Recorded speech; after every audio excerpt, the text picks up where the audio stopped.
Hello అబ్బాయిలు అమ్మాయిలు, ఈరోజు మనం ఒక మంచి Korean crime thriller movie explanation చూడబోతున్నాం. ఓల్డ్ బాయ్ మూవీ 2003లో రిలీజ్ అయి మంచి సక్సెస్ను అందుకుంది. ఈ మూవీలోని స్టోరీ మాత్రం వేరే లెవెల్.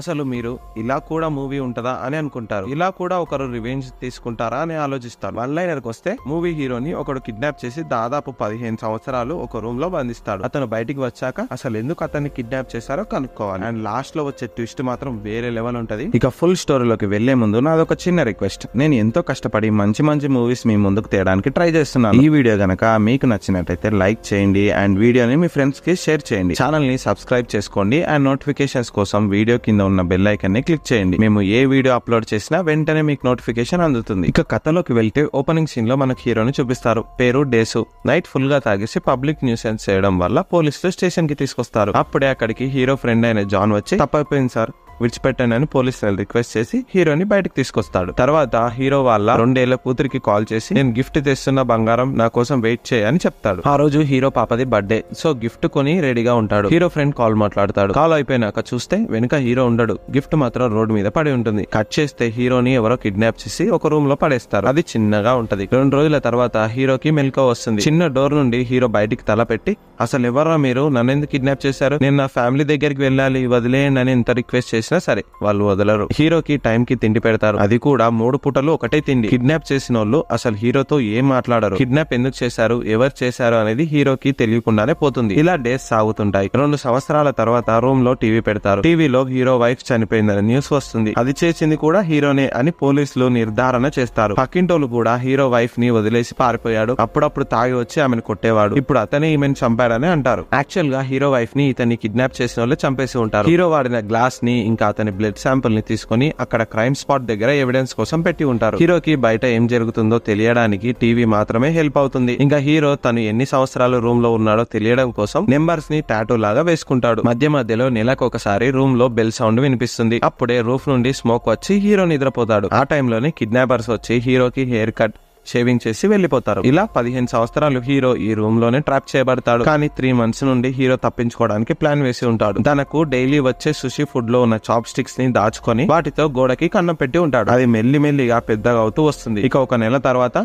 ఆ కన్నం హీరో బాడీ పట్టేంత సైజ్ లో రెడీ అవబోతుంది. హీరో ఎస్కేప్ అవుదామని అనుకుంటాడు. కానీ ట్విస్ట్ ఏంటి అంటే మళ్ళీ హీరోకి మత్తుమంది ఇచ్చి పడుకోబెడతారు. కట్ చేస్తే హీరో ఒక బిల్డింగ్ టెర్రస్ మీద ఉంటాడు. పక్కనే ఒక వ్యక్తి సూసైడ్ చేసుకుని చనిపోదామని రెడీగా ఉంటాడు. ఇతన్ని హీరో కలిసి తన స్టోరీ మొత్తం అతనికి చెప్తాడు. హీరో వీడికి ఎందుకు చెప్పాడంటే బయటికి వచ్చాక వీడికి కలిసే మొదటి వ్యక్తి అతనే కాబట్టి బాధని షేర్ చేసుకుంటాడు. తర్వాత హీరో ఒక షాప్ కి వెళ్తాడు. ఒక బిచ్చగాడు వచ్చి హీరోకి మొబైల్ ఫోన్, వ్యాలెట్ లో డబ్బులు ఇచ్చి వెళ్లిపోతాడు. నీకు ఇది ఎవరిచ్చారని హీరో అడగ్గా బిచ్చగాడు ఉండి నన్నేం అడక్కు, నేనేం చెప్పానని చెప్పి వెళ్లిపోతాడు.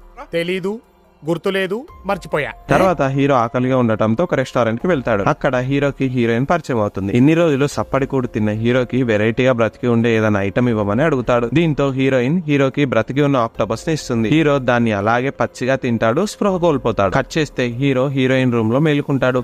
పక్కనే హీరోయిన్ హీరో డైరీని ఫుల్ గా చదివేసి హీరోతో నీ బాధ నాకు అర్థమైంది, నేను నీకు హెల్ప్ చేస్తా అంటది. హీరోని కిడ్నాప్ చేసి చాలా ఏళ్ళు అవుతుంది కదా, అందుకే తట్టుకోలేక హీరోయిన్ మీద సెక్స్ కోసం ఫోర్స్ చేస్తాడు. కానీ హీరోయిన్ ఒప్పుకోదు. మళ్ళీ హీరో కాన్షియస్ లోకి వచ్చి సారీ తప్పైపోయింది క్షమించు అంటాడు. ఇద్దరు కలిసి ఒక గిఫ్ట్ షాప్ కి వెళ్తారు.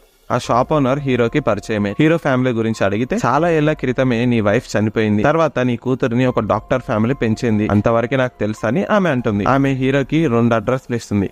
ఒకటి హీరో వైఫ్ సమాధి లొకేషన్ అండ్ మరొకటి డాక్టర్ ఫ్యామిలీ లొకేషన్. కానీ హీరో ఇప్పుడే అక్కడికి వెళ్ళను, ఫస్ట్ నన్ను కిడ్నాప్ చేసిన చంపి తర్వాత వెళ్తా అని శపథం చేస్తాడు. హీరో తను కిడ్నాప్ అయినప్పుడు తిన్న ఫుడ్ గురించి ఆలోచిస్తాడు. అవి మోమోస్. ఆ టేస్ట్ హీరోకి బాగా గుర్తుంటది. కిడ్నాప్ చేసిన వాళ్ళు ఏ రెస్టారెంట్ లో ఆర్డర్ చేశారో కనిపెట్టాలి. సిటీలో ఉన్న రెస్టారెంట్స్ అన్నిటికీ తిరిగి మోమోస్ ని టేస్ట్ చేస్తాడు. లాస్ట్ లో బ్లూ డ్రాగన్ అనే రెస్టారెంట్ లో టేస్ట్ సేమ్ గా ఉందని కనిపెడతాడు. వాళ్ళని అడిగితే హీరోని కిడ్నాప్ చేసి ఉంచిన రూమ్ ప్లేస్ అడ్రస్ దొరుకుతుంది. హీరో అక్కడికి వెళ్తాడు. ఆఫీస్ లో పార్క్ ఉంటాడు. పార్క్ వెనకాల 10 సీసీ కెమెరాస్ ఫుటేజెస్ ప్లే అవుతున్న టీవీస్ ఉంటాయి. అందులో కూడా పర్సన్స్ కిడ్నాప్ అయి ఉంటారు. వాళ్ళని పార్క్ మానిటర్ చేస్తూ ఉంటాడు.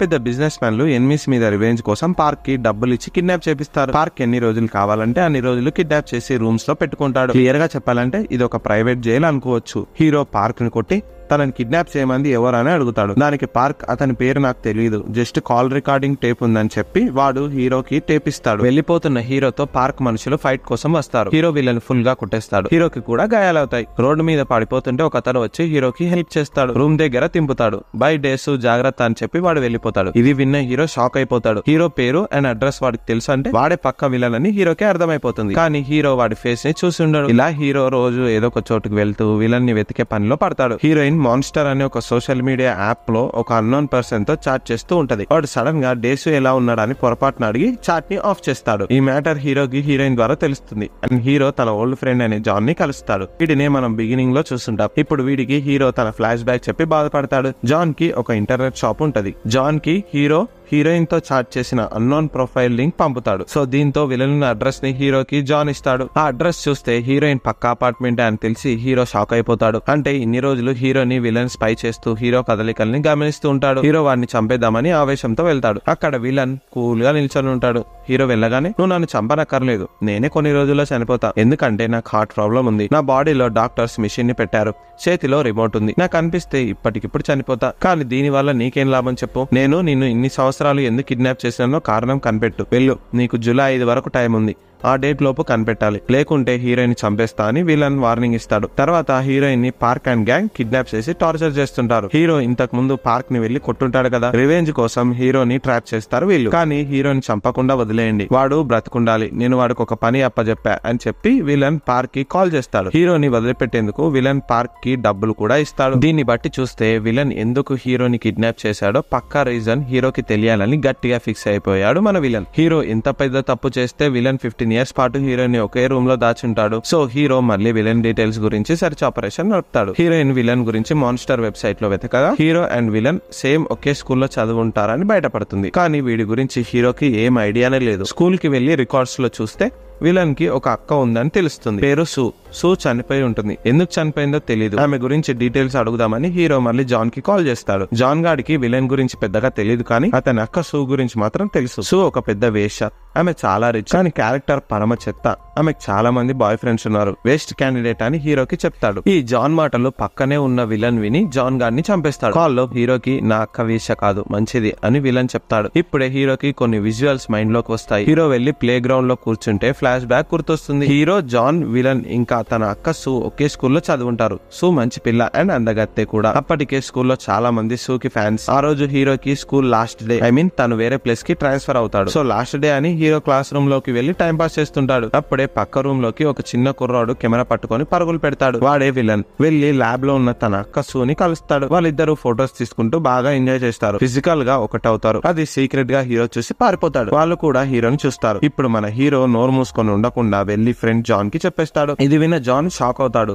వెంటనే ఈ న్యూస్ ని ఫైర్ లాగా ఊరు మొత్తం స్ప్రెడ్ చేస్తాడు. ఆ అవమానాన్ని భరించలేక సూ డ్యామ్ లో దూకి సూసైడ్ చేసుకుని చనిపోతుంది. ఈ మ్యాటర్ హీరోకి తెలియదు, ఎందుకంటే అతను నెక్స్ట్ డే ట్రాన్స్ఫర్ అయి వెళ్లిపోయి ఉంటాడు. ఇప్పుడు మ్యాటర్ ఏంటంటే హీరోకి విలన్ ఎందుకే కిడ్నాప్ చేశారని క్లారిటీ వస్తుంది. ఇక హీరో వెళ్లి విలన్ ని కన్ఫ్రంట్ చేస్తాడు. నువ్వు నీ అక్కతో సెక్స్ చేసింది నేను చూసా, దాని వల్లే మీ అక్క సూసైడ్ చేసుకొని చనిపోయింది. ఇప్పుడు ఈ మ్యాటర్ ని కనిపెట్టాను కదా, కనిపెట్టా, నా చేతిలో చచ్చిపో అని హీరో అంటాడు. దానికి విలన్ ఫుల్ గా నవ్వుతాడు. పక్కనే ఒక ఫోటో ఉంటుంది. సూ డ్యామ్ దగ్గర నిల్చొని ఉన్న ఫోటో అది. ఆ ఫోటోని విలనే తీసి ఉంటాడు. మరి డ్యామ్ దగ్గర నిల్చొని ఉన్న సూని విలనే తోసి చంపి ఉంటాడా అని మళ్ళీ ఫోటో చూసి హీరో డౌట్ పడతాడు. ఇప్పుడే విలన్ అసలు కథ చెప్తాడు. అక్కతో ఫిజికల్ అయిన విలన్ ని చూసిన హీరో వెళ్లి న్యూస్ స్ప్రెడ్ అయ్యేందుకు కారణమవుతాడు. తర్వాత ఊరు మొత్తం సూ గురించి తప్పుగా మాట్లాడి ఉంటారు. ఎక్కడికి వెళ్ళినా సూకి అవమానమే జరుగుతుంది. ఆమె ప్రెగ్నెంట్ అవ్వకుండా అందరూ తమ్ముడు వల్లే ప్రెగ్నెంట్ అయిందని వాగుతారు. సో దీన్ని సూ కూడా నిజమని నమ్ముతూ వస్తుంది. బాధని భరించలేక సూసైడ్ చేసుకొని చనిపోతుంది.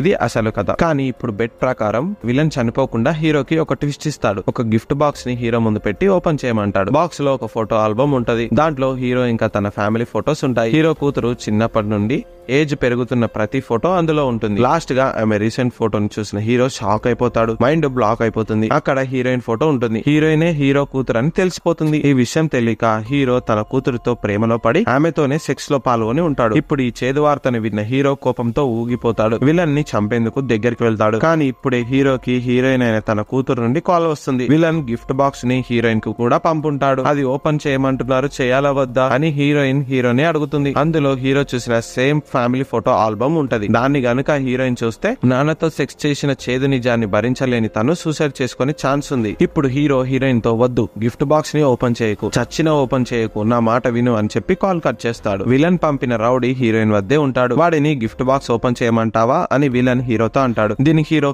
వద్దు ప్లీజ్ నువ్వు ఏం చెప్తే అది చేస్తా, ప్లీజ్ నా కూతురికి ఈ నిజం తెలియకూడదు, నువ్వు ఏం చెప్తే అది చేస్తా, నేను నీ అక్క చావుకి కారణమైన సారీ, నేను పెద్ద తప్పు చేసిన, నన్ను క్షమించు, ప్లీజ్ నీ కుక్కలాగా ఉంటా బౌ అంటూ హీరో ఏడుస్తూ కుక్కలాగా యాక్టింగ్ చేస్తాడు. కుక్కలాగా విలన్ షూని నాకుతూ వేడుకుంటాడు. అయినా సరే విలన్ మనసు కరగదు. అప్పుడే హీరో విలన్ అక్క చనిపోవడానికి కారణమైన తన నాలుకని హీరో కట్ చేసుకుంటాడు. రక్తంతో హీరో బాడీ తడిసిపోతుంది. నొప్పి భరించలేకపోతాడు.